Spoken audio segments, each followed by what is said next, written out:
dilakukan rehabilitasi. Seperti saya bilang tadi, rehabilitasinya secara bertahap. Misalkan rehabilitasi ini kan ada dua, rehabilitasi sosial dan medis. Rehabilitasi medis, dia akan dikurangi diberi obat, tapi yang hampir sama dengan narkoba.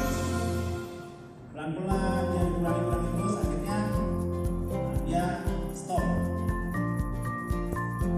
Tapi itu bukan sembuh.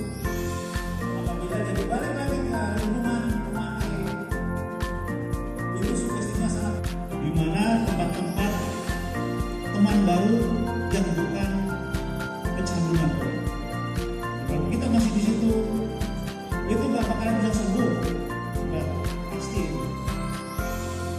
Tapi kalau dia ingin sembuh, dia harus hijrah keluar. 5 tahun, 10 tahun, mungkin dia bisa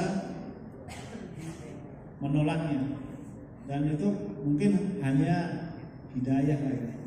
Kalau susah, memang susah sekali Pak. Anggota polisi yang sudah dibekali dengan pendidikan, ilmu itu, kalau udah kecanduan narkoba ada susah sembuhnya, bahkan banyak yang di mungkin itu Pak ya. Oke, makasih Pak. Terakhir di sekolah tentang narkoba juga. Nah, kepolisian ini bilang katanya waktu di tahun 2017 itu adanya sebanyak 1 ton sabu di Anyar. Nah, terus Bapak kan tadi bilang ya, di tahun 2024 itu terdapat penangkapan sebanyak 1.500 orang yang memakai narkoba.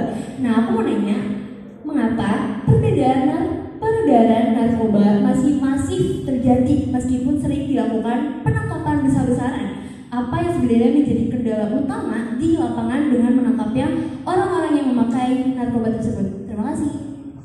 Baik, ya, jadi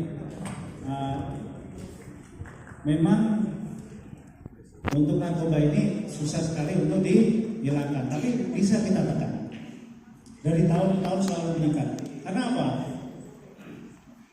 Pecandu yang awalnya pecandu tidak bisa sembuh, dan tahun berikutnya bertambah menularkan ke yang lain. Sedangkan pecandu sendiri susah sekali sembuhnya.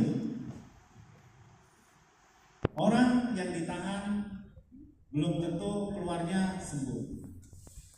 Bahkan yang ditahan yang tadinya pecandu keluar jadi pengedar. Karena di dalam itu kan bersatu, berkumpul. Dan alasan yang utama yaitu ekonomi, uang. Bandar-bandar itu kaya raya karena dengan menjual narkoba ke seseorang udah kontrak mati, dia pasti kecanduan terus dan uang akan mengalir terus. Bandar bagaimana caranya dia menjual produk dia supaya bisa untuk memperkaya diri. Pemerintah dengan cara-cara seperti ini, dengan membuat undang-undang dengan ancaman pidana yang sangat tinggi tadi, ada ancaman minimal, berharap supaya menekan peredaran narkoba di negara kita. Dengan cara penyuluhan seperti ini kepada adik-adik yang remaja, membekali tentang bahaya narkoba, ancamannya sangat tinggi, apabila memakai dia susah sekali untuk sembuhnya, kecanduannya nggak bisa sembuh, apabila direhab juga menjadi bahaya laten, bisa kambuh lagi. Dari situ kita paham dan tidak mengkonsumsi lagi, tidak akan mengkonsumsi. Ya, ada ya, paham mungkin? Nah, itu penjelasan dari kami. Oke Pak.